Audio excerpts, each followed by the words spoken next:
Il a été déclaré que les religions dites révélées ont participé, ont légitimé l'esclavage de par le biais de la malédiction de Cham, par l'intermédiaire de son fils Canaan.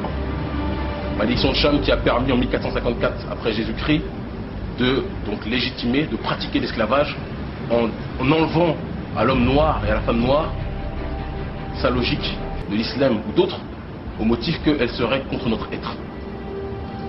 Je suis un homme de vérité. Vous expliquez ce qu'est la malédiction de Cham. Oui, alors c'est donc dans la Genèse, dans la Bible, Cham, donc l'un des fils de Noé, qui un jour a vu Noé ivre, ivre et nu. Et donc à son réveil, Noé, fou de colère, décide de maudire Cham et toute sa descendance à venir, en disant que toute sa descendance, tous seraient condamnés à être les esclaves des autres.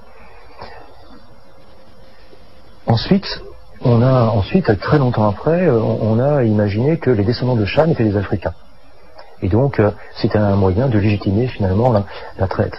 Mais très longtemps après, parce que finalement, il y a des corrélations évidentes entre descendants de Cham et Africains, en gros qu'au XVIIe siècle.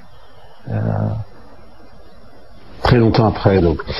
Est-ce que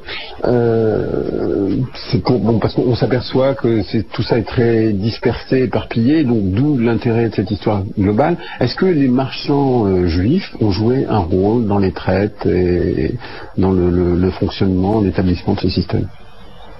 Les marchands juifs ont joué. Il y a eu des recherches très importantes, notamment aux États-Unis, parce que il y a quelques décennies déjà, il y a eu chez certaines minorités un courant très minoritaire extrémiste qui accusait les Juifs d'être responsables de la traite. Et donc les historiens se sont sentis obligés d'étudier la question pour voir ce qu'il en était. Et ce que l'on peut dire aujourd'hui de manière certaine, c'est que les Juifs n'ont pas joué de rôle prépondérant dans la traite. Leur rôle a été infime dans la traite des Noirs.